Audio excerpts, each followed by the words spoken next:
다른 사람과 관계가 좋은 사람, 친해지고 싶은 생각이 드는 사람, 언제나 편안한 분위기를 조성하는 사람에겐 공통점이 있습니다. 이것을 알게 되면 삶이 조금 피곤해질 수도 있습니다. 왜냐하면 주변 사람들이 자꾸 여러분에게 다가올 테니까요. 오늘은 어쩌면 모든 사람에게 필요한 이것, 아무것도 아닌 것 같지만 실제로는 아주 중요한 이것에 대한 말씀을 드리려고 합니다. 이미 여러분은 이것의 중요성을 인지하고 의식적 무의식적으로 활용하고 있는데요. 이것은 바로 빌드업입니다. 현대 축구의 키워드는 빌드업입니다. 빌드업은 동료와 공을 주고받으며 적진으로 나아가는 공격의 기초 작업을 뜻하는데요.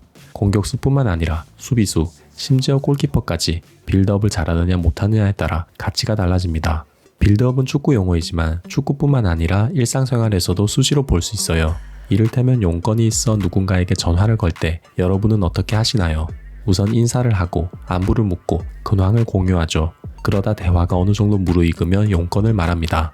빌드업을 통해 먼저 교감을 쌓는 거죠. 상대방이 여보세요 하자마자 용건을 말하진 않을 겁니다. 다짜고짜 10만원만 빌려달라고 말하면 보이스피싱 취급받겠죠. 골을 넣기 위해 공을 차근차근 앞으로 보내는 것처럼 하고 싶은 말을 하기 위해선 서서히 분위기를 조성해야 합니다. 이게 빌드업이에요. 딱히 특별할 건 없습니다. 빌드업이 중요한 이유는 명확합니다. 빌드업을 할 줄 아느냐 모르느냐가 관계의 속도와 깊이에 영향을 미치기 때문이죠. 빌드업을 잘하는 사람은 누구와도 잘 어울립니다. 상대의 관심사를 곧잘 캐치하고 센스 있게 질문을 던지죠. 만약 어떤 사람이 친구, 선배, 후배, 상사, 부하 직원에게 인기가 많다면 그 사람이 빌드업을 잘하기 때문입니다. 어떤 현안에 대해 상사에게 부드럽게 결제받으려면 대뜸 보고서를 들이밀 게 아니라 사람 사는 이야기를 나눠야 해요. 이런저런 이야기를 나누면서 빌드업을 하고 물 흐르듯이 일 얘기로 전환하는 거죠. 후배 사원과 친해지려면 회식 자리에서 술잔을 부딪히며 단합을 외칠 게 아니라 평소에 이런저런 대화를 자주 나눠야 합니다. 또 다른 예를 들어보겠습니다. 좋아하는 사람에게 고백을 해야겠다고 마음먹었다고 칠게요.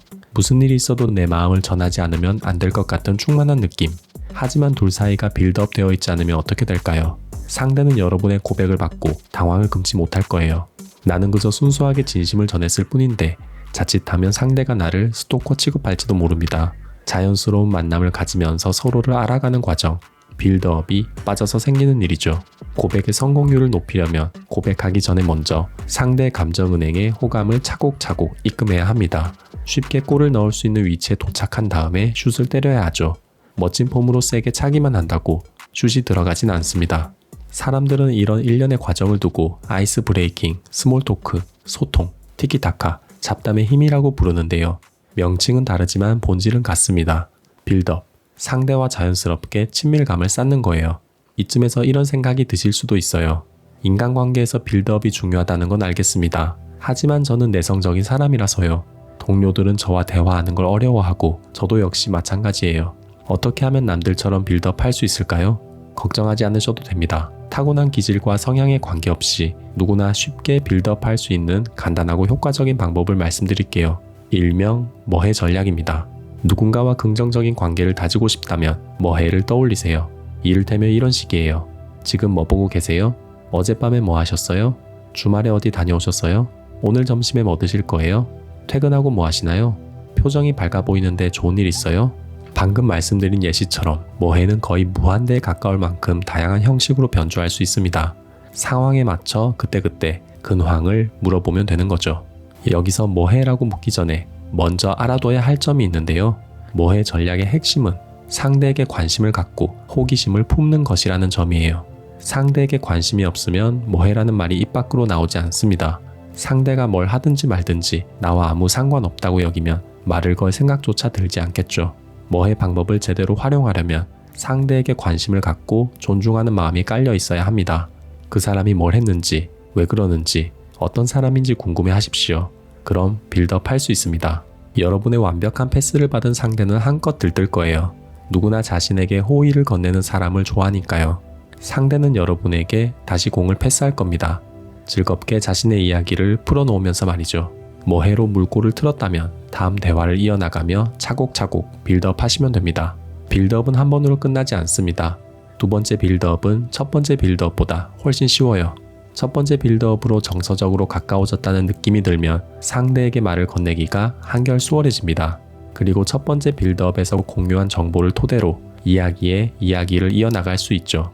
처음 만났을 때는 어색하지만 시간이 지나면 절친이 되는 거랑 비슷해요. 빌드업이 빌드업을 부르는 선순환이 시작됩니다. 뭐해라는 날갯짓 하나로 말이죠. 그런데 여러분이 만약 극도로 내성적인 나머지 또는 선뜻 말을 건네기 어려운 상대여서 뭐해라는 말을 걸지 못하겠다면 어떻게 해야 할까요? 상대에게 말을 거는 게 너무나도 힘들다면 능동적으로 빌드업하는 대신에 수동적으로 빌드업하십시오. 상대가 여러분에게 말을 걸 때를 놓치지 말고 최대한 혼신의 힘을 다해 친절하게 대답하세요. 여러분과 가까워지고 싶은 상대의 호의를 밀쳐내지 말고 적극적으로 받아들이는 겁니다. 상대의 질문에 네, 아니요 단답으로 대답하는 게 아니라 정성을 다해 대답해보세요. 상대가 이렇게까지 반응하나 싶어 놀랄 정도로 말입니다. 내가 상대에게 정성을 다하면 상대도 내게 정성을 다합니다. 예를 들어 엘리베이터에서 만난 이웃에게 인사를 건네면 상대도 비슷한 에너지로 인사하는 것처럼요. 목례를 하면 목례로 답하고 안녕하세요라고 말하면 안녕하세요라고 답합니다. 먼저 말을 걸지 않더라도 내게 말을 건네는 상대에게 최선을 다해 응대하는 것으로도 빌드업할 수 있습니다. 더불어 사는 세상에서 빌드업을 할 줄 아는 것은 무엇보다 중요한 능력입니다. 우리는 모든 것을 내 힘으로 해결하고 있다고 생각하지만 생각보다 혼자서 할 수 있는 일은 별로 없습니다. 우리는 좋든 싫든 다른 사람과 도움을 주고받으며 살고 있고 또 그렇게 살아야 합니다. 공을 뺏기지 않고 앞으로 보낼 수 있는 가장 쉬운 방법은 무엇일까요? 탄탄한 몸을 만드는 것? 화려한 드리블을 연마하는 것? 아닙니다. 동료와 패스를 주고받는 것입니다. 오늘은 여러분께서 만나는 모든 상대와 공을 주고받으며 빌드업하고 교감하는 즐거움을 느끼시길 기원합니다. 경청해주셔서 감사합니다. 어나우 꿈이었습니다.